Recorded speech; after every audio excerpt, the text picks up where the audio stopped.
Well, hey, and welcome to the Becoming Better podcast. My name's Nate, and I'm so glad you're here. Well, on today's episode, Jason, Josh, and I sit down and we discuss week 21 of our Luke series. We dive into the back half and finish up Luke chapter 5. If you haven't listened to this message yet, I want to encourage you to stop here and give that a listen and a watch, as that will help make this conversation make more sense to you. Well, before we dive in, I do want to invite you to our day of prayer if you're in the Prescott area. We will be doing this at the Prescott Courthouse, and would love to see you there for a time of just prayer and worship. You can find more information at www.prescottpraise.com. Well, without further ado, we hope you enjoy this conversation. How's it going, guys? Happy Monday, everybody. Happy Monday. Happy Monday. Dun, dun, dun. So, if you're at church on Sunday, you got a live photo of how they stored wine. For a long time. For a long time. Ago, for quite a while. I loved it.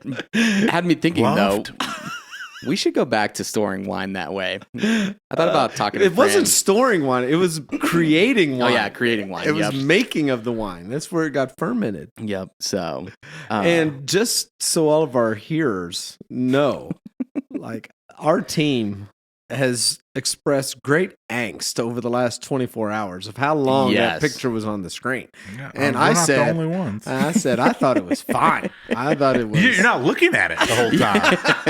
You're looking at people. I'm sitting in there going, man, that goat is... There were people I was sitting next to that were rather disgusted the first time you pulled that up. I do believe that the picture was helpful.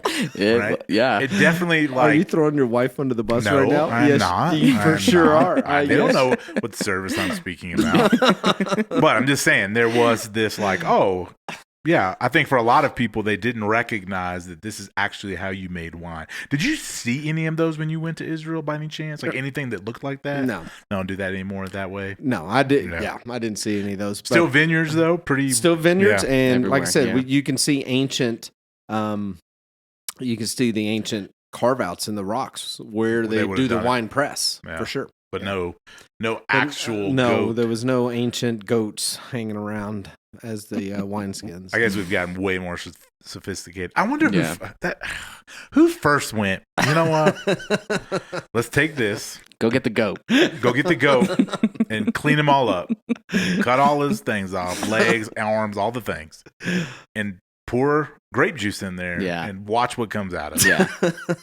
Who thought that? Who was like, hey, this feels like a good idea? And then where do you put that? That's what I was thinking. Where do you store that? You're just hanging it in your house. What are you talking about?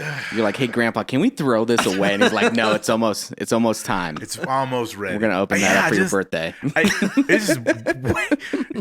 And again, typically, like, the longer it sits and, it's the better. I'm just like, man, you just are. Like, the toys are out too long in our house, and Dad's like, throw them away. Hey, babe, don't touch that. Yeah. I need you to let that be. Yep. It's simmering. It's almost. And do you cooking, babe. Do you touch it? And it's by a feel, like, it's ready. Like an avocado. Like a steak. You're feeling my steak. You're it's medium right there. Medium rare. Oh, I got wow. Like, that's We're close. Because once you open it, I don't bet you can go back. No. There's probably not like a backwards with it. You told me you actually can't. You can't put new stuff in there. That's right. You're not going. Yeah, you can't go back. I'm just thinking about the person who maybe just clicked on this podcast and hasn't listened to the sermon. They're like, "What? What are we even talking about?" That means you didn't follow Nate's instructions because we tell you every time you should stop here and listen to the sermon to help this conversation make more sense. Because it definitely does not. And then maybe this is one of them where you have to watch it, so you have to see that. Oh yeah, you can't probably listen to the sermon; it will do you no justice. No, it just won't. Because again, part of it is we had somebody say today in one of the meetings we were in, they thought of like the little leather pouch, the little tiny one, that's. Daniel Boone's wearing, the little leather little thing that he's got his little canteen out of. No, not that. No. I wonder why they didn't use cows. Just doing a lot of wine. It's too big. Too much wine. Yeah. What do you? That's like That's a party. that's a party. That's a wedding right there. That's Jesus turning water to wine, baby. We're It's gonna get Cana. there. We're getting. But we're gonna come to that. That's like bathtub hooch. If you're doing that, if you're putting in a cow. Not that anybody here would know anything about making hooch in a tub. No. I don't. No. Sure, that's probably googling that up, right, Nate? Yeah. I just need to. Yeah, what is that? Let me look at that. No, I don't know what that is. What are you talking about? Yeah, that's what you do with a cow. Yeah. So again, though, to all that, there's a lot of people who I think found that very helpful because their context was not that. Yeah. And so I don't know if you ever used that. He used that picture for us at staff meeting. I did. My mind had already been visually prepped for that. So, I talked about that at staff meeting when I came right off a sabbatical. That God's doing something new. Yeah. And so we did talk about that. And this is the best way to show that. It is. In a goat skin. And you haven't forgot it. No, I haven't. I'll never forget it. Sometimes I'm not like a visual, but sometimes the visuals are super helpful. Yeah. And I just was imagining it going bigger and bigger. Yeah. And, you going, oh, yeah, it's going to bust. You Yeah. can't do that. That doesn't make any sense. Which is so great. Yeah, it was. But Yep. So, Jason, have you checked in on Corey? Because I don't think he was okay.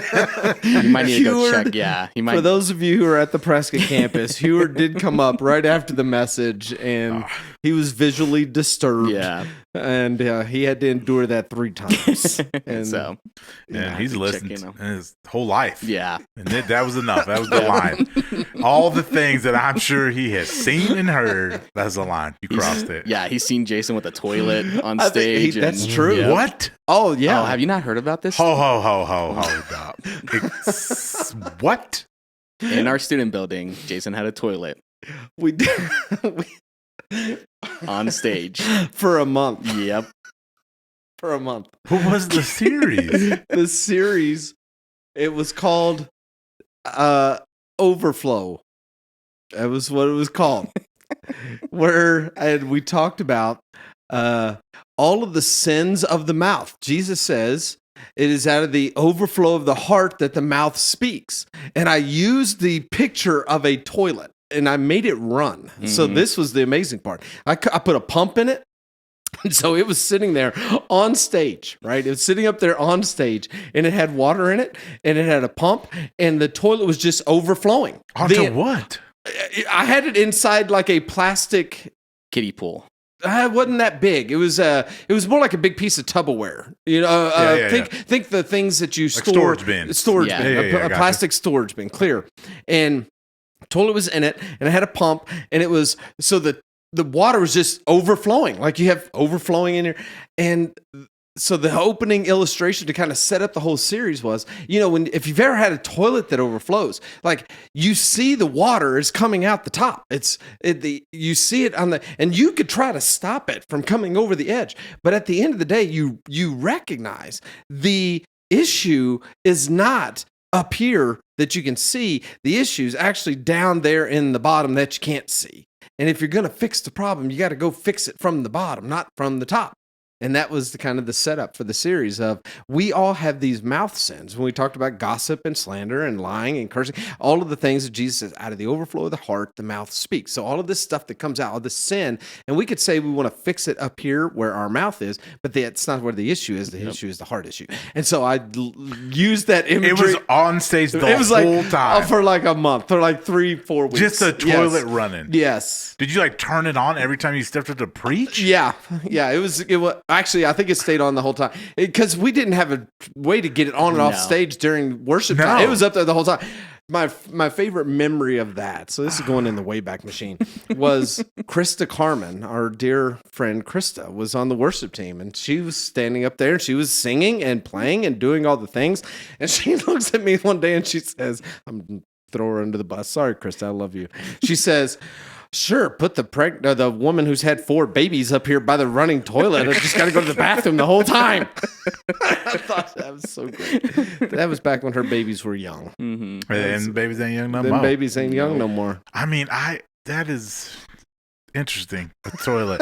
You've had some pretty good ones since I've been here. You said obviously the belief-o-meter was most recent. People I think really, checked in with that one. The tree was maybe my favorite. The fruit of the spirit one with the tree. Yeah. It was just massive. Yeah. It was so big and so like detailed. We had the Barnabas, all the cutout pictures. Oh, that was my favorite. Those were fun. Barabbas. Barabbas. I'm sorry, not Barnabas. Barabbas. That was a fun one. Favorite. Jason's for sure the visual learner. He is a definite. He's a for sure visual learner. Yeah, this is Youth Ministry 101 right there. Mm-hmm. Yeah. Got to do those illustrations. Yep. Man, I've never heard of toilet. It was in all of our talks of series, we've never talked about a toilet. It was a toilet. We have to bring that back out. We might. And I learned I had to color the water. You couldn't see the water. And so I literally had to dye the water blue. Okay, that's where we're going with that. I was like, man, I don't know if I could have watched that the whole time if you've got brown water. I did make a reference to a baby Ruth in the middle of that series somewhere too. With that toilet up there. What is a man? And this was before we were filming. So this is 100%. Oh, so you can't find it. This is not on the internet. No. How long do you keep that? That prop. Oh, I don't. Not very long. We didn't have room to store anything back then. Yeah, it was just this little backstage. Dude, we should auction off the belief-o-meter. See if anybody wants it. Like, hey, who wants it? Let's auction it off. But highest bid, you can have it. Take it home with you and use it. I think we just see what happens. Oh man, I can't believe you put a toilet on stage. That was young 30s Jason. He didn't know any better. That's a great illustration, though. Like even just you saying, I'm like, that's a really good. Like especially if you could have somehow cut it in half and shown like where the clog was in the back. Those are some of my favorite videos to watch. Yeah. Nowadays, I'm just thinking of Frank. Yeah, like you just spoke to our man Frank's love language. Like he's like, I'm in, man. Yeah, sold. I'm coming to this church. Yeah, oh, fantastic. Well, it's good. Thanks for bringing that up. Yeah, thank you, sir. It's always the latter one is the one that triggers me to think of like all the other illustrations you've had. Yeah, the latter one. So he also has a ladder illustration that he has when he preaches on it. Yeah, he did it in Students. Last year that was it. Yeah, it was from the Beatitudes. Have you done that for adults? Oh, that's where it started. Yeah. And again, it was probably 10 years ago. And so you had that. It's a 12-foot ladder. I mean, you got to have 10 full steps to get up. There was one for each of the Beatitudes. So it was a 10-foot ladder, 11-foot ladder, something like that. And it's sitting up there on the platform. And the funny thing about that is, I always think of Mrs. Cava because she freaked out. She's like, she didn't hear a thing. She's like, the whole time you're on the ladder, she's just white knuckling the chair down there, thinking I'm gonna die. Because it's a long way down. You're up there on top of that ladder. 35 minutes is no joke standing on a ladder. Yeah, like your legs start like. And I was sitting on the top to finish it. Yeah, I know. Yeah, that's how you. I know some of the students talked about they get a little nervous. Yeah. I bet our students would say that. I bet they didn't forget it. They didn't forget it. It's the whole point of why you use the illustration. Yeah. So if you use it, it makes people go, "Oh yeah." It's one of those Beatitudes. Builds on the next. That's the idea. Can't give any more ways. We can go back to some of these. It's been so long. People for sure. Nobody knows. Like what I wonder is if Krista remembered. Oh, I guarantee she does. I guarantee the singing next to a run. For sure, she does. 100%. The best would be if we did do it again and we just have her serve that first week. Just make her and just have her like see the toilet. Like, no, I'm not doing this. I'm out. I quit. I'm done. I'm not doing this, y'all. Yeah, I quit. I quit. Yep. So, goodness. Awesome. Let's jump in. So this last week we were in the end of Luke 5, and Jason. Now y'all make me think I should have got a real one. It shouldn't have been a picture on the stage. I should have had the real goat wineskin up there. That would have really been amazing. Now I'm all disappointed. Now we got to go redo it. Yeah. Run it back. You just roll that out. Yep. Swinging around. Just trying not to puncture it. Put compressed air in it so it blows up. It's got to be pretty tough. Yeah. Leather stuff. Yeah. In fact, my Bible's goat skin. Same. Right? Goat skin leather. It's tough. Yeah, mine is too. Interesting. Yeah. So we were talking about goat skinned and fasting, but not fasting, which was awesome. Yeah. So this is interesting. We had a whole conversation when we did our first sermon planning on this text a few weeks ago. Probably half of our time was talking about fasting. And, we talked about whether or not we're going to leverage this text to encourage everybody to fast. And that was kind of a big part of the conversation. And, as I started studying and looking at the text, I'm like, actually, it talks around fasting, but that's not the point of this text at all. And Jesus is not encouraging fasting at all. And so it felt a little odd for me to try to make that the application of this text, which again, there are a lot of pastors who do, and I'm not trying to disparage, but it doesn't seem like at all what Jesus was trying to accomplish in this moment, and doesn't seem like at all what Luke was trying to accomplish in this moment. So, so that was actually a twist from where we started when we were looking at this text and where we ended up. Yeah, absolutely. Yeah, I texted Jason and thought that as well. I was like, hey, the whole point of this, again, the whole point of the wedding analogy is the joy. That's the whole point, not somberness. Like the bridegroom is here and we need to celebrate, right? In the context of a wedding, he would have left and done the room thing, and then they would have been waiting and watching, and he shows up and they would have thrown a party. Like, he's finally back. It's time to party. This is literally what Jesus, to your point, is what Jesus says of himself. I'm here. Like, why are we not partying? Of course, I would have just been eating with sinners. That's what I've come to do. We've come to, and it's interesting when so then I just started thinking about all the analogies that Jesus uses of the bridegroom and the wedding feast, and go get all the people who actually aren't deserved, because the one people he tries to invite don't come. He says, fine, just go get whoever else and bring them into the wedding. And that's the picture too of the eating with the sinners and the tax collectors. And so it is a huge reference or understanding in that culture in which Jesus references a couple of times.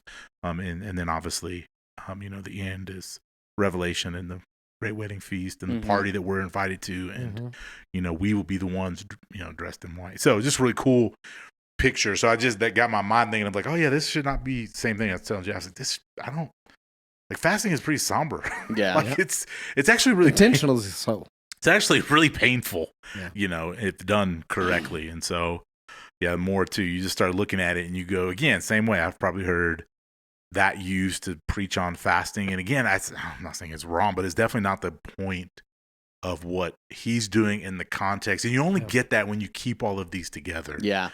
Like, to your point, that the header wasn't there in the original language. I know we say it a lot, but it is just really important because it connects the dots to like, oh, they're complaining about this, and he just keeps going.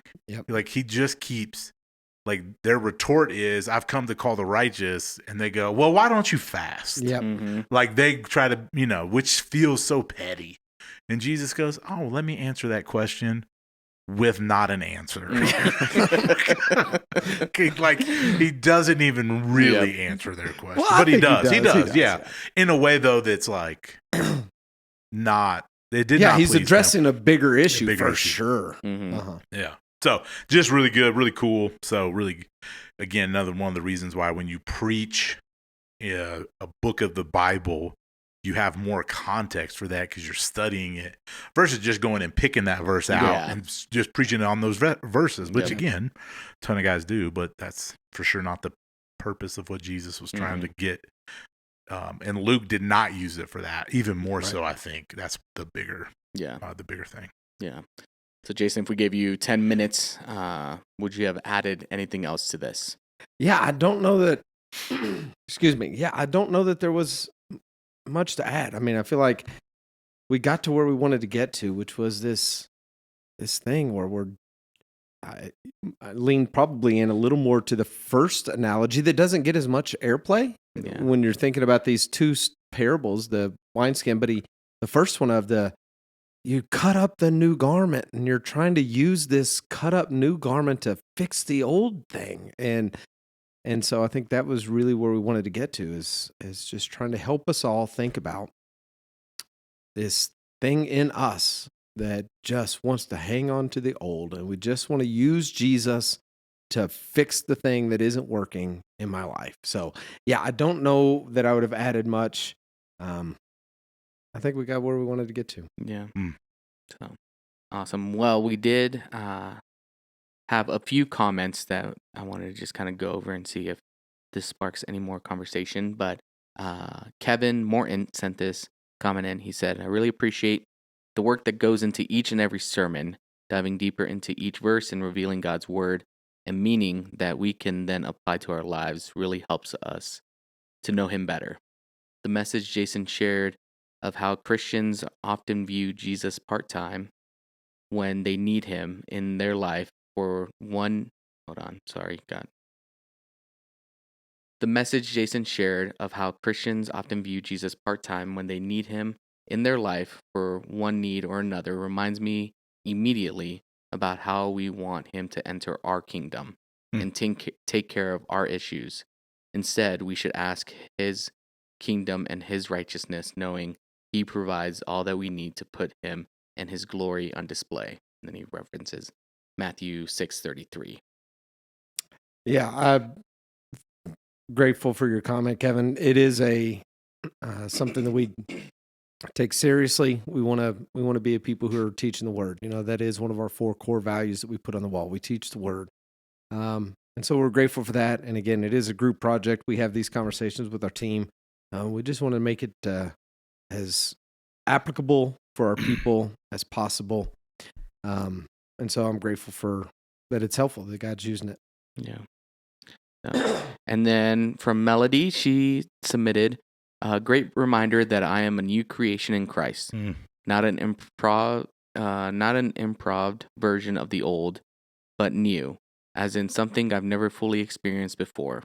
After the reflection challenge, what I've come to realize is that this isn't just about behavior. It comes down to identity. It's when I lose sight of who I am in Christ, my new identity, that it doesn't take much to slip back into the old and familiar patterns and behaviors that don't reflect who I am now. And honestly, this feels especially timely with an upcoming trip to visit family and an aging parent who's been ill. I can already feel the tension, the subtle pull toward an old identity and the old patterns, middle child, unseen, unimportant, the roles of problem solver, the am I good enough? So here's the thing. I need to remember that my identity doesn't come from my family, my past, or those patterns. It comes from God through Jesus. That's the anchor that can keep me from the drift. I look forward to experiencing something new in Christ on this visit, which is also a reminder that God is still creating. 1 Peter 4:19 calls him a faithful creator, which means he hasn't stopped working. The same God who made something new in me through Jesus is still forming and creating something new in me. Even the language in Psalm 51, create in me a clean heart, O God, and renew a steadfast spirit within me, is a reminder that this is ongoing. Just like creation in Genesis unfolded with intention and process, so does this work in me. It's not instant perfection, but it is a steady, faithful transformation. This new life in Christ isn't about managing the old. It's about continually yielding to the marvelous, never experienced before new. And once you experience that, you will never want to live any other way. Yeah, it's great. Really appreciate that. Melody is so true that it is an identity text. And are we living out of that identity of the new, or are we still continuing to hang on to the old? So you put it great. Yep. Yeah. So Yeah, the end verse, though, this weekend that Jesus leaves the Pharisees with, or really us with, is what the reality is, though. Nobody wants the new because you've had the old. mm-hmm. And even when you taste the new, again, that's what Jesus is saying. It's still just really difficult because you go, but it's still too much work to get to the new. I'd just rather have the old, So, that is an interesting, just because you kind of walk through that, it's just so much easier you get with, in her example, right? Family in the past, and instantly all those things come up. It is just, even when you don't want it, right? You try to pull yourself up. It's what's familiar. It's just what we're comfortable with. And what I would say is, for most people, it's what people know you as. Yeah. Right? It's what your family knows you as. That's just who you are. That's how people view you. And so It's easy to be caught in even thinking that's how they view me instead of, man, no, actually, this is who I am. This is what my identity is. Yeah. And so, yeah, it's just a really interesting thing. Yeah. Like you say, get around people who know you pre and post Jesus. It's a real, it's a real different thing. Yeah. For sure. So awesome. Jason, you said you had one question this weekend. Yeah, it actually wasn't a question. It was actually a comment. It was a friend Daniel comes up at Pastor's Point, and he shared with me. He's like, he said, I didn't put it together until your message today when you're talking about the old wine versus the new wine. And he says, it made me think about Jesus' first miracle. And you Bible scholars out there, you might remember Jesus' first miracle was the turning water into wine at a wedding. And pretty begrudgingly, too. Yeah, he was not ready to get outed. He was like, Mom. Right? I mean, that's he was like, fine, I'll do it. But if you remember that story, so Jesus begrudgingly, day 3 or 4 of the wedding, like that, that's what people don't realize. It's like a 7-day celebration. This isn't like our party reception. We're like, man, just cut that cake so I can go. The pastor's message is 12 minutes, and we're trying to get out of here because there's an open bar, and I got to be home by 9 because the babysitter. Let's go, bro. Come on. So day 3 or 4, whatever it was, and they run out of wine. And that's when Jesus' mom comes in and says, listen, the host has run out of wine. I need you to fix it. And he's like, what do you want, woman? Which I just love that, but that's what he says. I get it. But do you remember he changes the water into wine, these big, giant water containers, 40 gallons or something dumb like that. It's John 2 for anybody who wants to read the story. The massive amount of wine. And then, do you remember what happened, though, when the wine gets taken to the master of ceremonies? He has this moment where the master of ceremonies says, what, Josh? This is great. It's better than the old. Right, that's right. Is what he That's says. exactly right. Yeah. He says most people bring out the good stuff first, and then once everybody gets liquored up, then they bring out the bad stuff because nobody cares. But you saved the best till now. The new that Jesus created was better. better. Man, that's pretty powerful. That's good. And I'm like, Daniel, where were you yesterday? I would have put that in my sermon. That was that was good. That is I'm really like, good. that what Jesus created, the new in the moment that Jesus created was better than the old. Mm-hmm. And everybody knew it. And so a great insight, Daniel. So I really appreciate that. And again, I would have thrown that in the sermon. That'll preach. That'll preach. That's a good one. Yeah, man, that's awesome. That's a good point. Yeah. Yeah. So good. Awesome. Well, I think that's a good spot to end. And we hope you guys have a good week. And we'll see you guys Sunday.